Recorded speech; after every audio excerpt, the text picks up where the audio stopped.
Flash, the Scarlet Speedster, the fastest human alive, faster than speeding bullet, faster than Superman. The Flash movie, the one that was delayed 5 times to the COVID. It was delayed in 2018 twice, it was delayed in 2022 twice, and I think it was delayed in 2021 once. And finally, after all this time, it finally came out. Is it good? Is it bad? Let's dig into it. Oh my God! Flash! No. I Hi. love you! Thank you. Passing you into Mr. Wayne. No, please don't. I need you here now, Barry.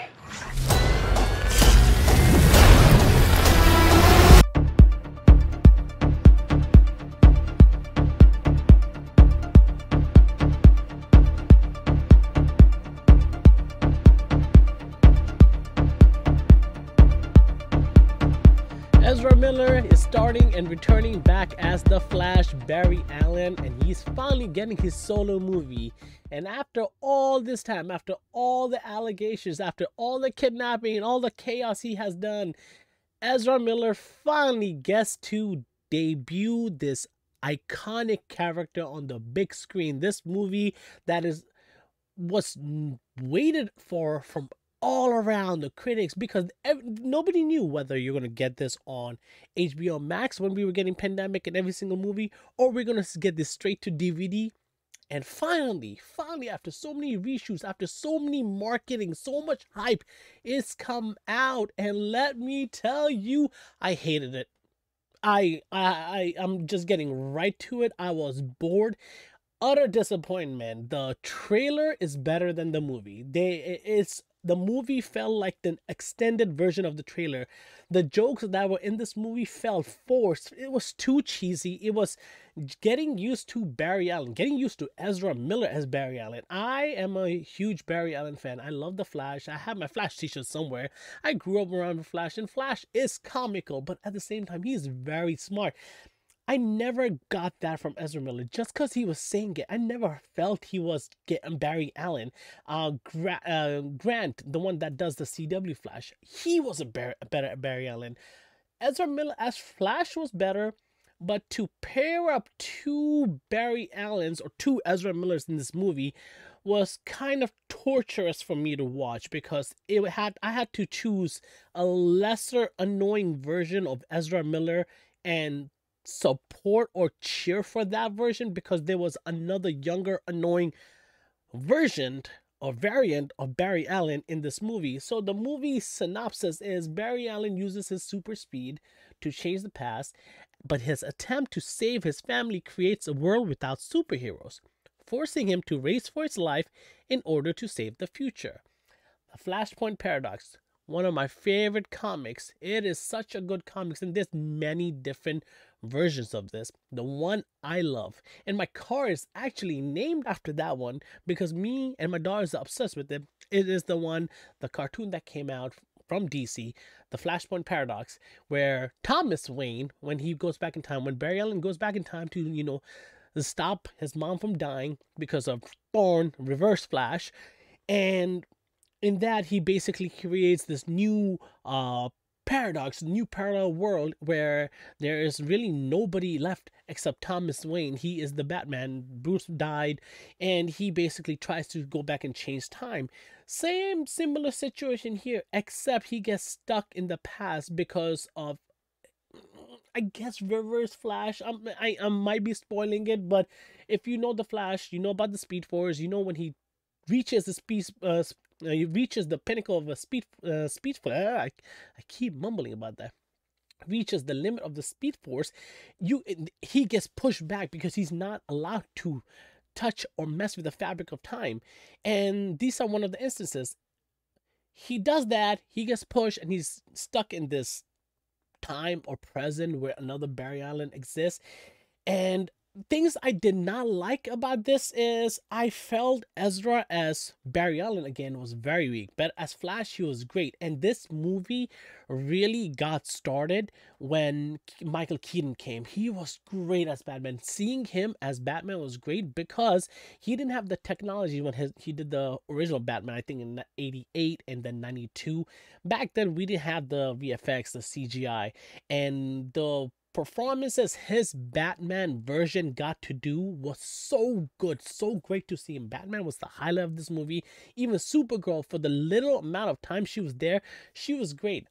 The story is very straightforward. Whatever you see in the trailer is what you're gonna get. He goes back in time to trying to save his family. Zod comes.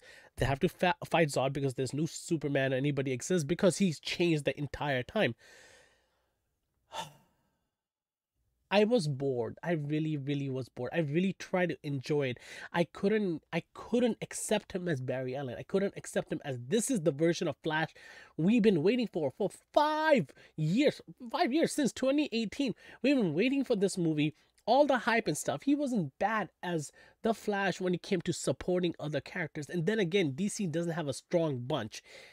And him getting a standalone movie, I don't think he's a strong enough actor to carry. He felt weird. He felt creepy. He didn't feel like Barry Allen. Barry Allen is supposed to be smart, like nerdy smart, but this guy just felt very forced. Like we were forced to take, like this was the only choice we had left. Barry acts very childish. Oh, another thing I did not understand. Barry's mom has an accent in this.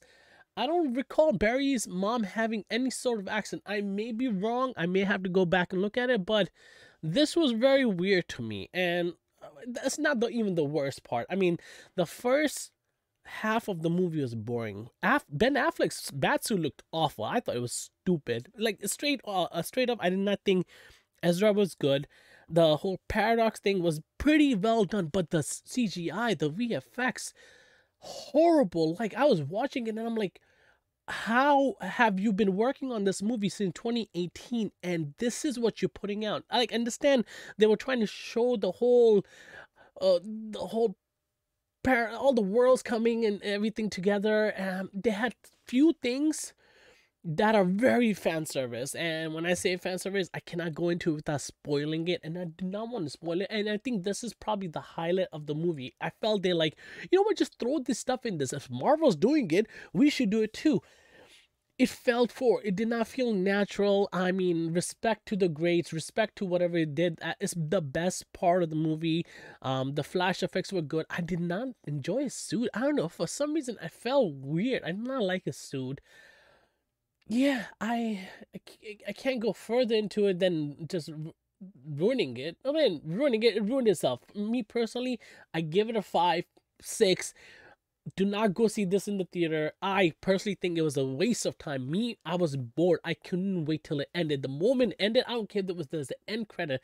I walked out. I was disappointed. This was not entertaining at all. This is the reason why superhero movies are dead. One of the reasons why. And I'm glad DC is taking a new turn, a new page, a new fresh start. I think James Gunn is going to do a great job.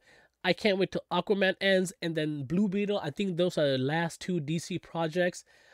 And yeah, what did you think? Have you seen The Flash? Did you enjoy it? Am I being crazy? I mean, usually people say I rate everything good, and this time I'm telling you, Shazam and this is just, I don't think DC doesn't have an image. Oh, one last thing, and this has to do with the VFX. And they tried to force a scene where Flash is running in a super fast speed and stopping everything, and he has to do this heroic thing early on, very, very early on, just right in the beginning of the movie. X-Men did it better. Quicksilver was much better. DC, you had your chance to show the Speedster in a new light, and I felt like you took the easy, cheesy way out, and I'm very disappointed, and I'm glad this is over. So if you have seen The Flash, let me know, comment below, like and subscribe. I am Suhe. I really hated this movie. I think this movie was awful, a waste of time. I hope it does awful in the box office, because this type of movie and this type of person should not be promoted, because he sucks in real life and in the movie. I'm Suhe.